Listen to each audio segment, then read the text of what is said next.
Extreme Alert, Bagyong Ada, lalo pang lumalakas habang papalapit sa Bicol Region, malalakas na pag-ulan asahan.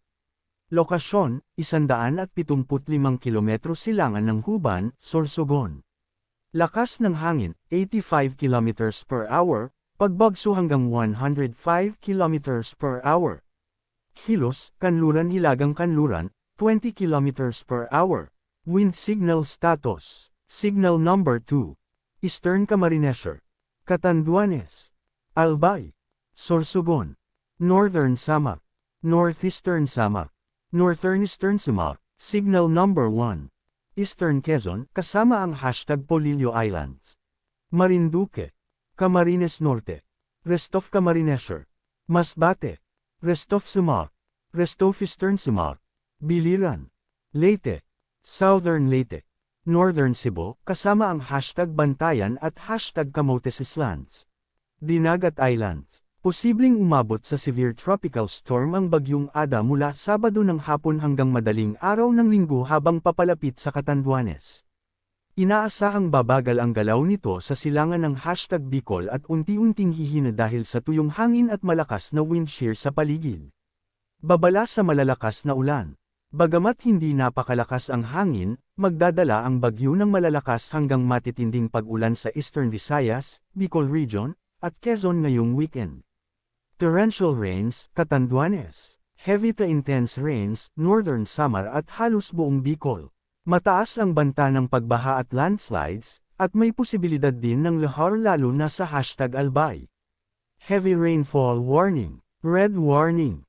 Camarines Sur, Catanduanes, Albay, Sorsogon, Northern Samar, orange warning. Eastern Samar, Samar, yellow warning. Masbate, Biliran, Southern Leyte. Inaasahan ang pagbaha at pagguho ng lupa sa mga nabanggit na lugar. Tropical Cyclone Update. Tropical Storm Ada, Locaine. Lokasyon, kaninang 4 p.m., 16 ng Enero taong 2026, 175 kilometro. Silangan ng Huban, Sorsogon.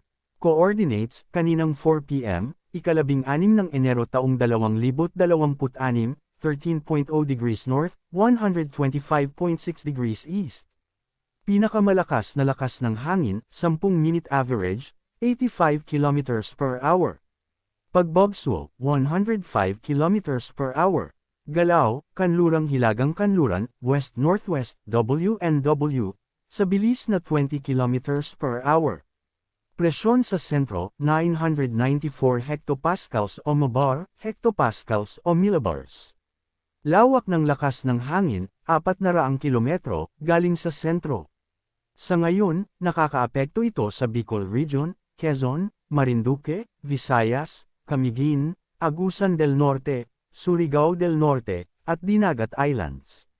Dahil dito, makakaranas ng mabagyong panahon na posibleng magdulot ng pagbaha o pagguho ng lupa dahil sa katamtaman hanggang malakas na pag-ulan sa Catanduanes, Camarines Sur, Albay, Sorsogon, Northern Samar, Eastern Samar, at Samar. Minor to moderate na banta sa buhay at ari-arian dahil sa malakas hanggang gale force na hangin o strong to gale force winds.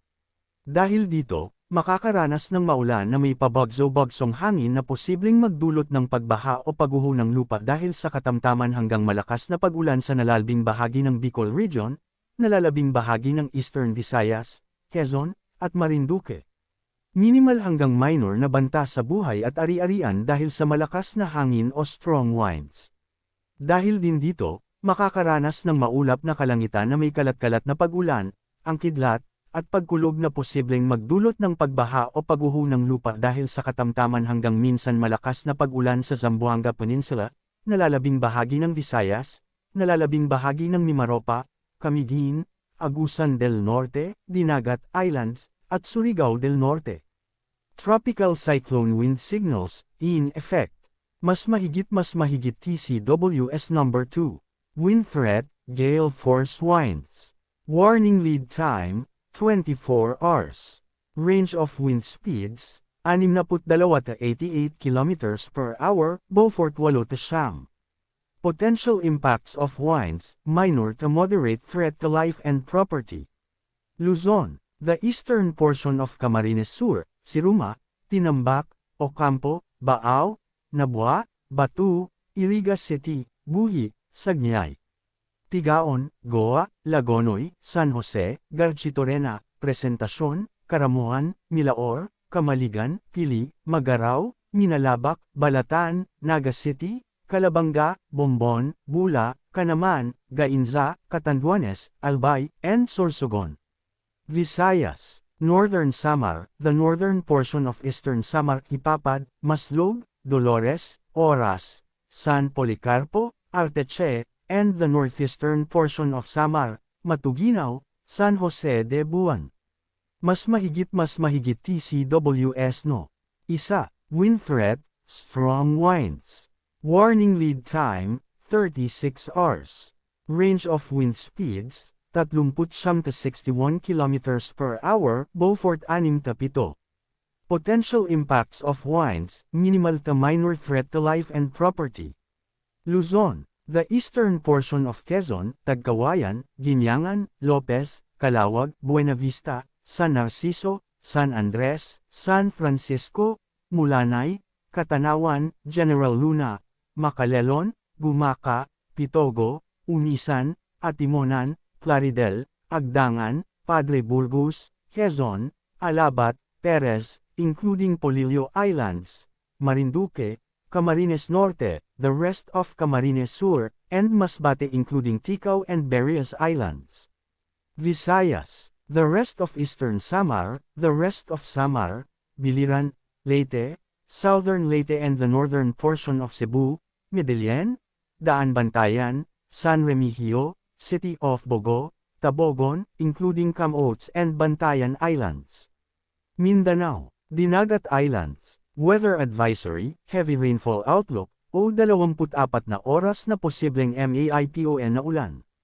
Northeast Monsoon o AMIHAN. Nakakaapekto ito sa Northern at Central Luzon. Dahil dito, makakaranas ng maulap na kalangitan na may pag-ulan na posibleng magdulot ng pagbaha o pagguho ng lupa dahil sa katamtaman hanggang kung minsan malakas na pag-ulan sa Cordillera Administrative Region, Cagayan Valley, at Aurora. Dahil dito, makakaranas ng maulap na kalangitan na may mahinang pag-ulan sa Cordillera Administrative Region, Cagayan Valley, at Aurora.